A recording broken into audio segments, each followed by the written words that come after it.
Last class में मैंने motion under gravity शायद थोड़ा बहुत सिखाया था आप लोगों को। Yes sir. ठीक है। बैच 1 में अभी क्लास ले रहा था तो बच्चे बता रहे थे कि थोड़ा करंट इलेक्ट्रिसिटी सर बता दो। वो उनके टर्म 2 के पोर्शन में ऐसा कुछ तो वो school yes sir. Sir Monday को ट्यूसडे को हमारा एग्जाम है, ऑफलाइन पेपर, तो उसमें आ रहा है इलेक्ट्रिसिटी।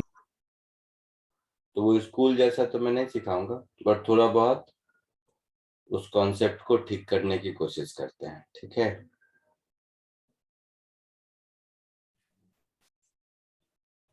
ठीक है सर।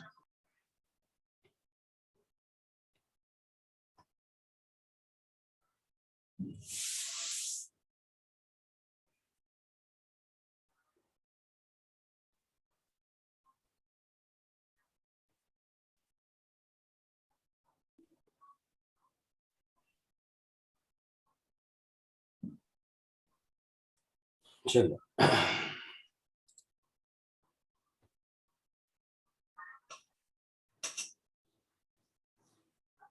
चार्ज किसको कहते हैं? चार्ज का नाम सुना है? करंट पर तो बाद में आएंगे, पहले चार्ज समझते हैं। चार्ज किसको कहते हैं? Buildup of electrons. किसको?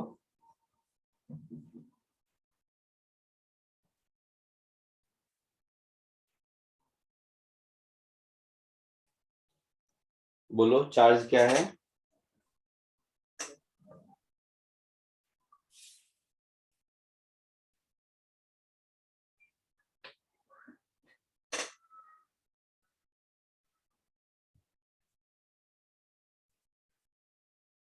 बोलो बेटा, चार्ज क्या है?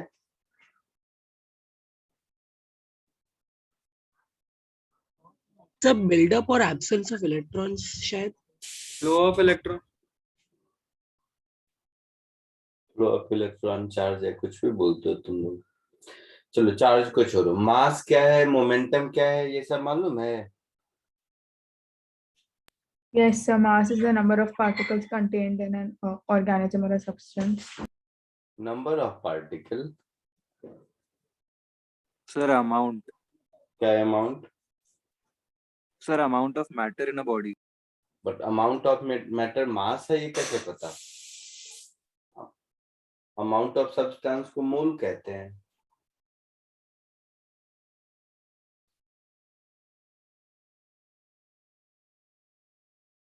तुम लोग ही पढ़ोगे ना, amount of substance is mole, mass थोड़ा ना है। समझो, ये सब कुछ बेसिक चीजें तुम्हारे दिमाग में ख्याल आ रहा होगा कि मास है तो है, पता नहीं सर क्या पूछ रहे हैं, चार्ज है तो है, मोमेंटम है तो है, यही सब तुम्हारे दिमाग में समझ अभी चल रहा होगा। तो तुम्हारा सोचना सही है, ऐसा नहीं है। बट ऐसे सोचते हैं कि मास का कॉन्सेप्ट फिजिक्स में इसलिए लाया गया क्योंकि उसके बेसिस पर जितने भी मैकेनिकल इंटरैक्शंस हैं उसको एक्सप्लेन किया जा सकता है। मोमेंटम का कॉन्सेप्ट इसलिए ले लाया गया, जैसे मास क्या है कि स्टैटिक ऑब्जेक्ट की प्रॉपर्टी है जिसके बेसिस पर सारे मैकेनिकल इंटरैक्शंस एक्सप्लेन होते हैं।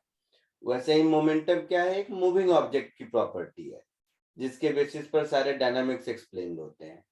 ठीक वैसे ही चार्ज एक प्रॉपर्टी है जिसके बेसिस पर सारे इलेक्ट्रोमैग्नेटिक इंटरैक्शंस एक्सप्लेन होते हैं। तो चार्ज को हम लोग ऐसे डिफाइन करेंगे कि प्रॉपर्टी ऐसे, charge is an inherent property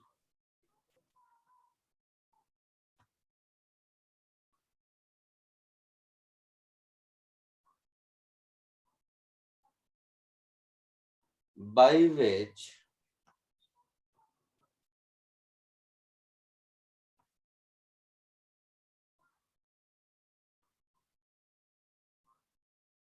all electromagnetic interactions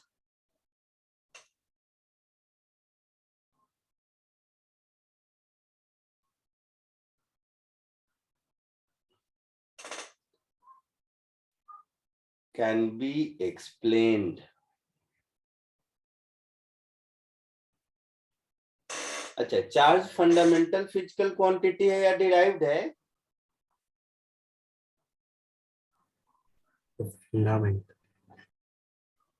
fundamental तो एम्पियर करंट है ना? हाँ, चार्ज डिराइव्ड है। इसका ऐसा यूनिट कूलम्ब होता है। Coulomb, yes sir, and symbol Q. Symbol C coulomb का। अच्छा, ये फंडामेंटल फिजिकल क्वांटिटी नहीं है, डिराइव्ड फिजिकल क्वांटिटी है। ठीक है? Yes sir.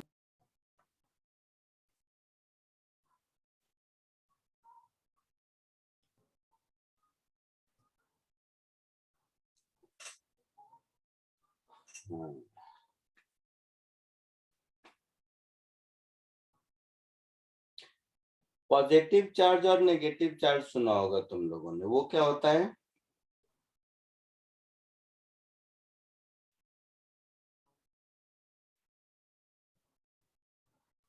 Sir, negative charge is excess of electrons and positive charge is deficiency of electrons. Very good. कौन है बेटा, क्या नाम है तुम्हारा? Sir, Pranshu. वेरी गुड बेटा। सो पॉजिटिव चार्ज और नेगेटिव चार्ज क्या है कि ऑब्जेक्ट इलेक्ट्रिकली न्यूट्रल होते हैं, तो negative charge is excess of electron.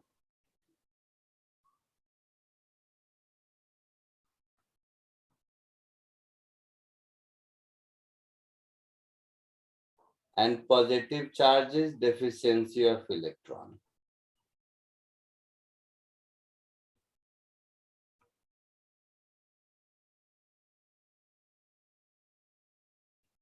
ठीक है? अब ये एक्सेस या डेफिशिएंसी कैसे होता है? तो किसी भी ऑब्जेक्ट से अगर कुछ इलेक्ट्रॉन चले गए दूसरे ऑब्जेक्ट में या कहीं और, तो उसमें डेफिशिएंसी क्रिएट हो गई, है ना? या कहीं से कुछ इलेक्ट्रॉन किसी में आ गए तो उसमें एक्सेस हो गया। प्रोटॉन तो कहीं जाता आता है नहीं, वो न्यूक्लियस में रहता है ना? Yes Yes, sir. Sir. Yes sir.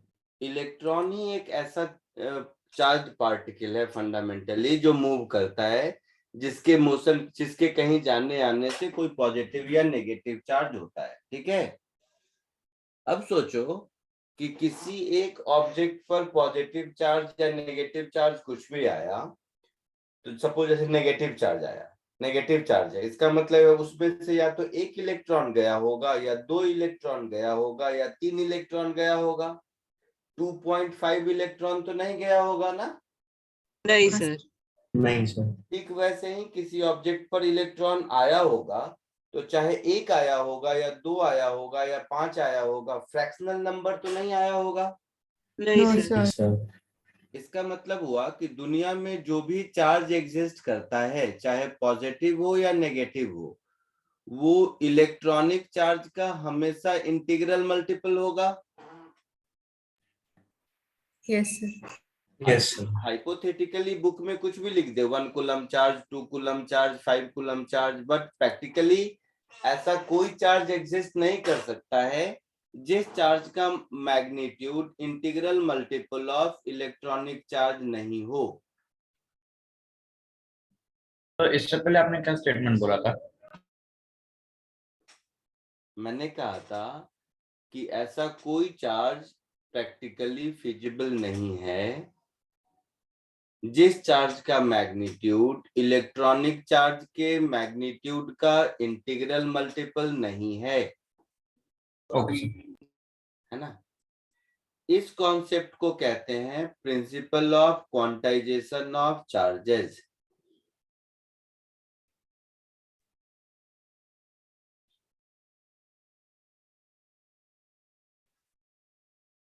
इसको कहते हैं principle of quantization of charges. ठीक है? यस। अच्छा, वैसे रिसेंट साइंस में, अब तुम लोगों को जरूरत नहीं होगा बट जस्ट ऐसा ही बोल देता हूँ, रिसेंट साइंस में इसका एक एक्सेप्शन है। ये नया साइंस है बिल्कुल। नाम सुना है तुम लोगों ने क्वार्क का? Yes, Yes, sir. Yes, sir. up Yes. to earth, down to earth, strange, charm. ये 6 टाइप होते हैं टोटल से। हो गया, सुनो चुपचाप। तो ये जो क्वार्क्स है पार्टिकल, इस क्वार्क पार्टिकल का चार्ज पॉजिटिव और नेगेटिव 2/3 ऑफ इलेक्ट्रॉनिक चार्ज होता है। ठीक है, तो ये एक्सेप्शन है, ये अभी बहुत रिसेंट साइंस है, जानने की जरूरत सर आप फिर से बोलेंगे? जस्ट ऐसे ही मैं बताया। मैंने कहा besides these electron, proton and neutron, there are some fundamental particles has been established, जिसमें को क्वार्क कहते हैं। तो क्वार्क का चार्ज हमेशा plus minus 2/3 of electronic charge के बराबर पाया गया है।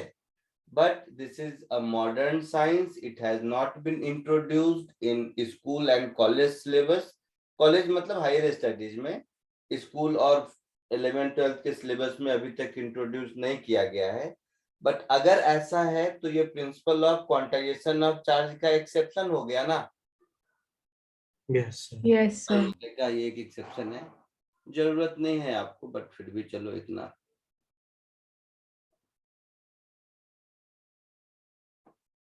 चलो तब तक इतना कॉपी कर लो, फिर आगे बढ़ते हैं।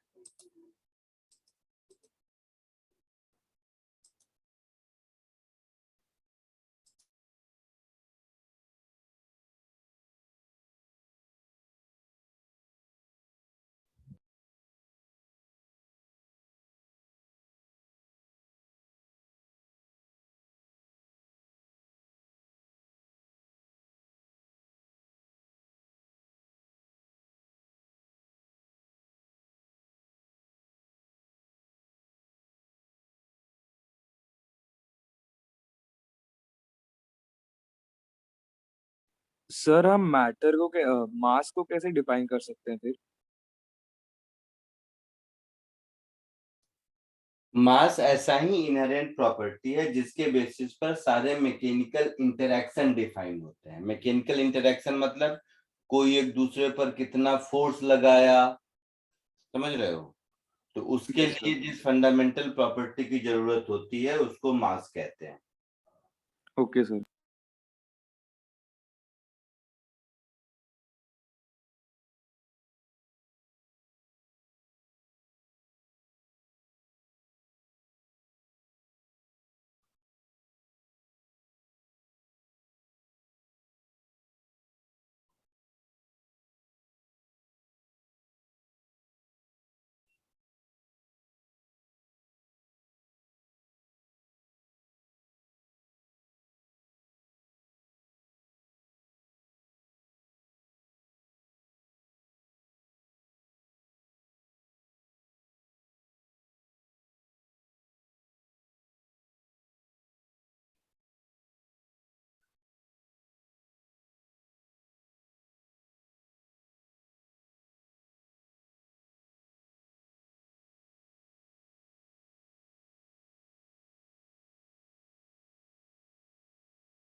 सर हो गया।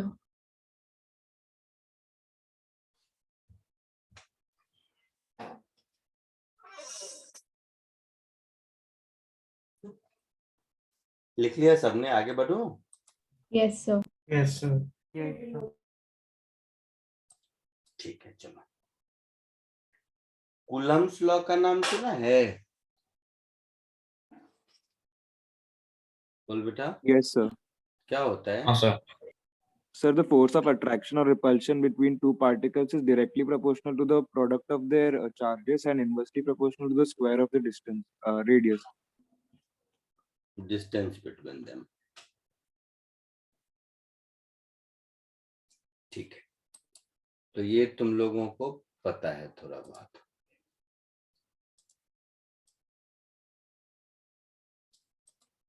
मतलब 2 पॉइंट चार्जेस अगर हैं एक मान लो Q1 और दूसरा मान लो Q2। इन दोनों के बीच का डिस्टेंस है R।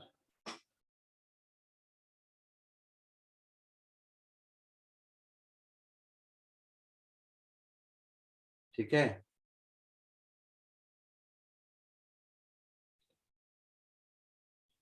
तो ये दोनों एक दूसरे पर फोर्स लगाते हैं, इक्वल ही लगाएंगे न्यूटन थर्ड लॉ से। ये इस पर जितना लगाएगा यही ये भी इस पर इतना लगाएगा, है ना। Yes, sir. तो ये जो इंटरैक्शन फोर्स है, जैसा आपने कहा, it is directly proportional to product of charges and inversely proportional to square of distance between them. और ये एक प्रोपोर्शनलिटी कांस्टेंट आ गया जिसको कि k कह देते हैं फॉर एग्जांपल। इस k की वैल्यू कितनी होती है? 9 into 10 raised to 9. 9. 9 into 10 raised to 9 newton metre square पर कूलम्ब स्क्वायर। ठीक है,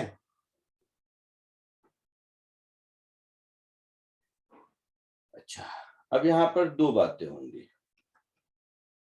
if Q1 into Q2 is positive, तो Q1 into Q2 पॉजिटिव कब होगा? जब बोथ पॉजिटिव और both negative. Yes, sir. Yes, sir. That is, both are like charges.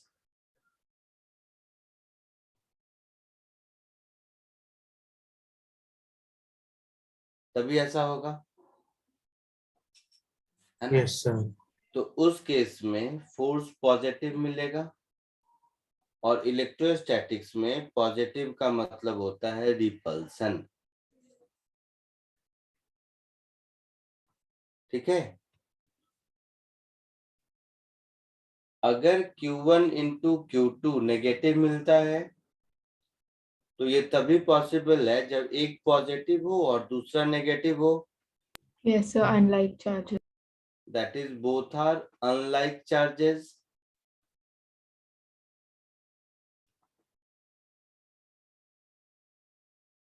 तो इस केस में फोर्स आपको मिलेगा नेगेटिव। Attraction. सो इसको बोलते हैं अट्रैक्टिव। ठीक है, कोई दिक्कत नहीं, कॉमन सेंस है, इतना तो पढ़े ही होगे बोर्ड में भी तुम लोग, पढ़े हो ना। सर ये Yes, sir. वैल्यू सिर्फ एयर और वैक्यूम में होता है ना? हाँ, k की वैल्यू मीडियम में चेंज होती रहती है, ये वैक्यूम में वैल्यू है।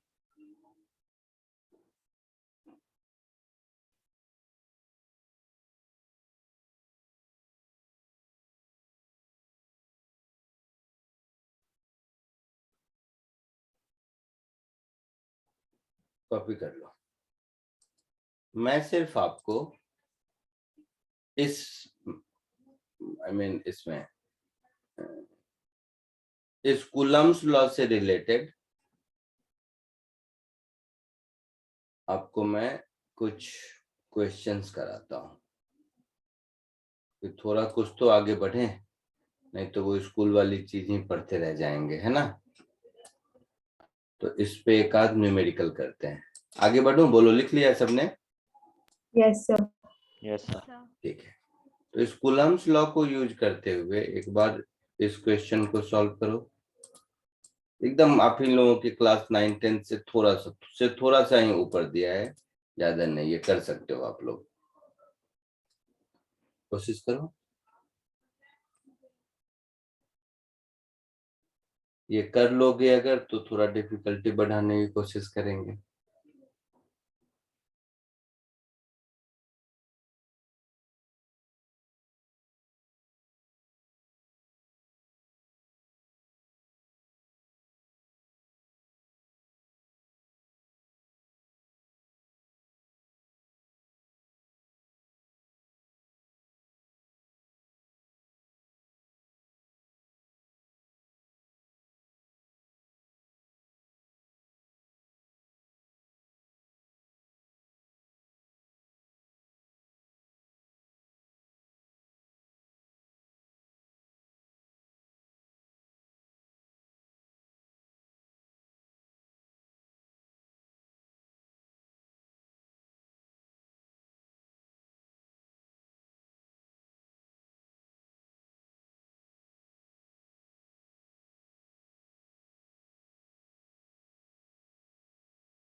बोलो बेटा, आया कुछ किसी को?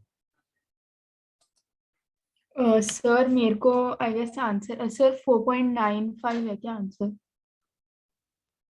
नहीं 4.95 into 10 to the power 5 Newton.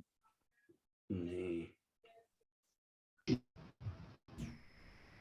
Sir ये मैंने सर 10 like बोलो बोलो।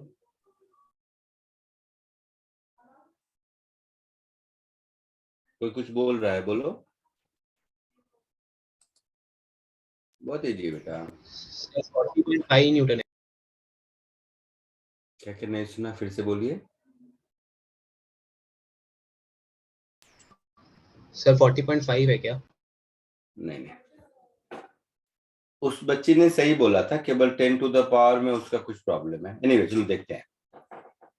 सर कितना है? 5 नहीं है तो शायद 7 होगा, देखते हैं, अभी सॉल्व करते हैं। ओके। ये Q1 का फोर्स इस पर इधर लगेगा, Q2 का भी इधर लगेगा, Q3 का भी इधर लगेगा। कॉमन सेंस है। Yes sir. तो सारे फोर्स को हम ऐड कर सकते हैं। एक ही डायरेक्शन में है तो वेक्टोरियली ऐड कर सकते हैं। हाँ सर। कितने चार्जेस हैं? सर F10 तक है। 10 चार्जेस हैं।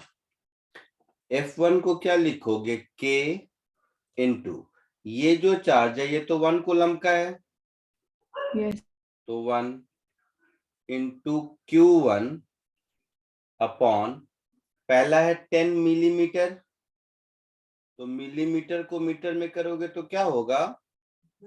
तो 0.01 10⁻³ होगा, है ना? Yes sir. Plus 1 into Q2 upon ये हो जाएगा 20, तो 20 इंटू 10⁻³ का स्क्वायर। ये कहानी चलती रहेगी, लास्ट वाला Q10 हो जाएगा, सर शायद मैंने Q1 और Q2 और के ये बीच का 100 डिस्टेंस लिया। इंटू 10⁻³ स्क्वायर हो जाएगा। होगा ऐसा? Yes sir. अच्छा, तो देखोगे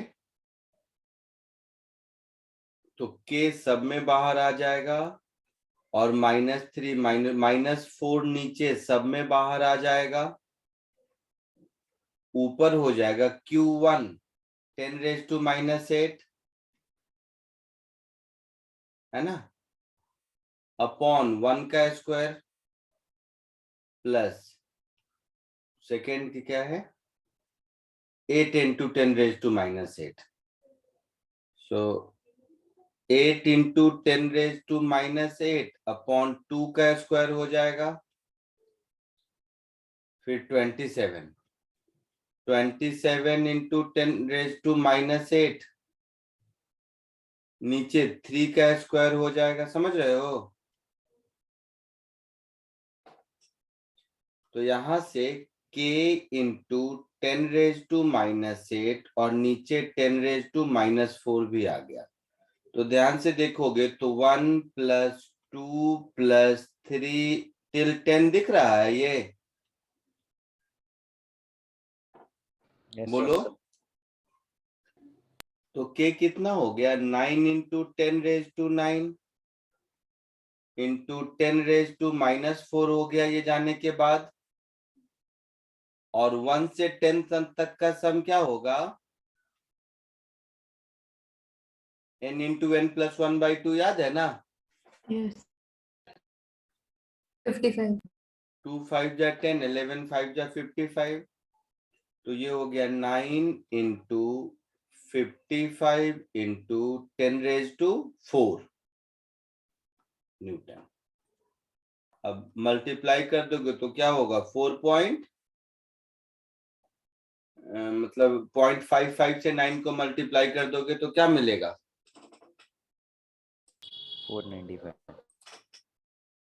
495 लिख देंगे इसको, और उधर 10⁻⁻6 10⁻⁶ सर वो 10⁻⁴ नहीं 10⁻⁵ होना चाहिए। हाँ हाँ यस ये 9 माइनस 4 5 हो जाएगा, 9 माइनस 4 5 हो जाएगा, और इसमें से भी 2 ले जाएंगे तो 5 + 2 7 हो जाएगा, समझ रहे हो?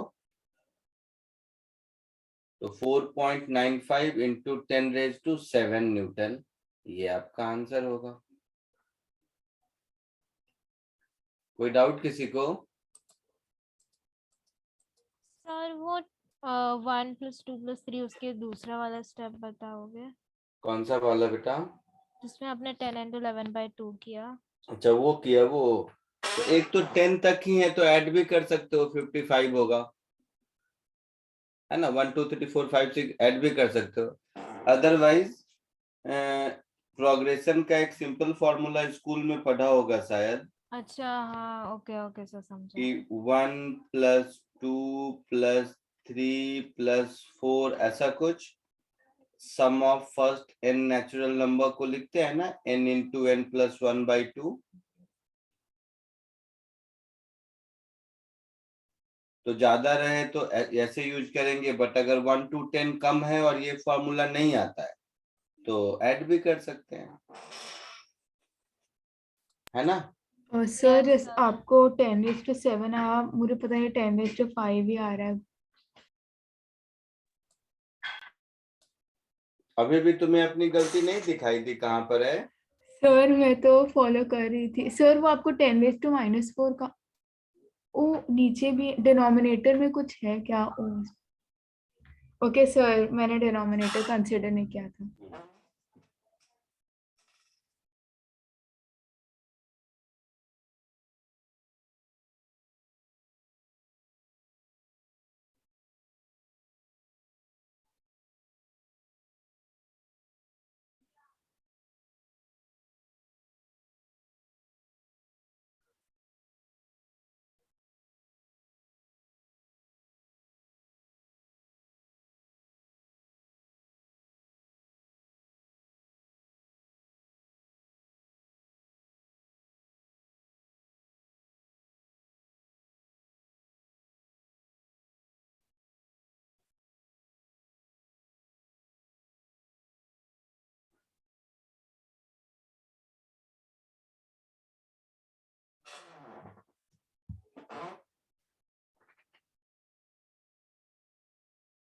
हो गया? हाँ सर। Yes sir. लिख लिया सबने? यस। एक और बताओ, जस्ट ऐसे ही कॉमन सेंस वाला क्वेश्चन पूछता हूँ, पूछता नहीं बताता हूँ मैं से। कोई भी अगर ऑब्जेक्ट है, ये ऑब्जेक्ट अगर पॉजिटिवली चार्ज हो गया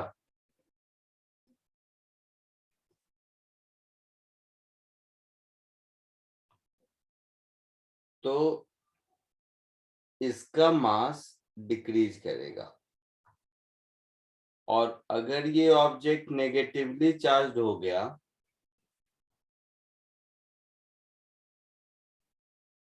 तो इसका मास इंक्रीज करेगा या नहीं करेगा, या जो भी होगा तो क्यों होगा, बताओ सोच के जरा सा। सर पॉजिटिवली चार्ज में इलेक्ट्रॉन गेन हो रहा है। लूज हो रहा है ना? इलेक्ट्रॉन लूज हो रहा हाँ है। सर, लूज हो रहा है इसलिए मास कम होगा, और नेगेटिवली में गेन हो रहा है इसलिए ज्यादा। सर ऐसा होगा? हाँ, इलेक्ट्रॉन का, लेकिन सर ये मास का डिफरेंस किस स्केल पे सेंस करता है? बिकॉज हम लोग देखने जाए तो इलेक्ट्रॉन का मास नेग्लिजिबल कंसीडर कर सकते हैं ना at higher scales. Negligible consider, zero नहीं होता है ना, मास होता है। हाँ सर, होता तो है। तो बस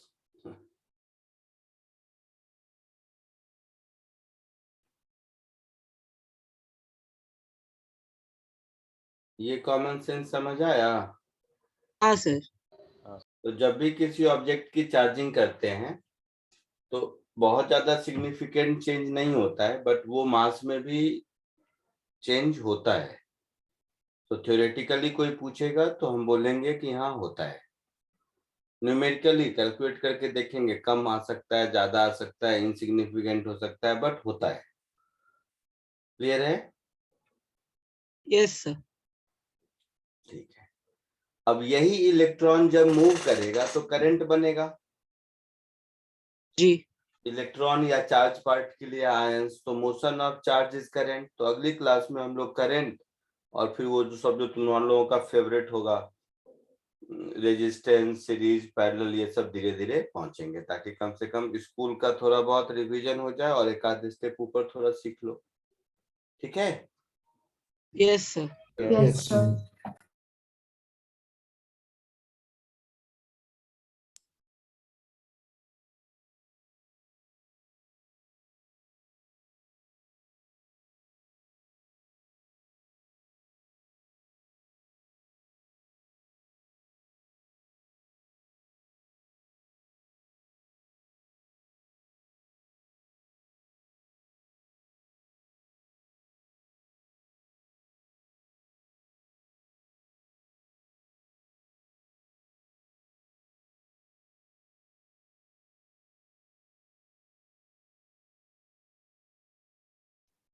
जैसे जैसे लिखा हो जाए लीव कर सकते हो। आज के लिए इतना ही, ठीक है बेटा?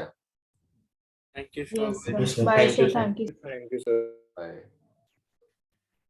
Bye, sir. Thank you, sir. Bye, sir. Thank you, sir. Bye.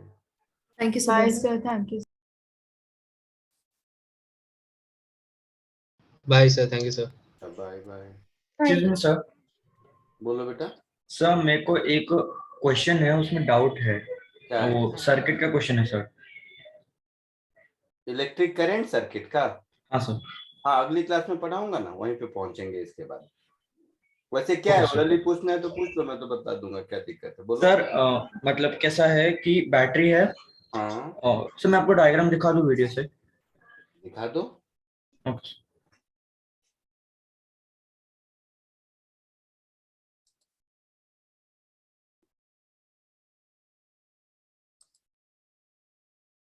देखा मैंने। तो सर इसमें जो वो डायगोनल वाला रजिस्टर है लगा वो के रखो, लगा के रखो, लगा के रखो, डायग्राम Okay. लगा के रखो।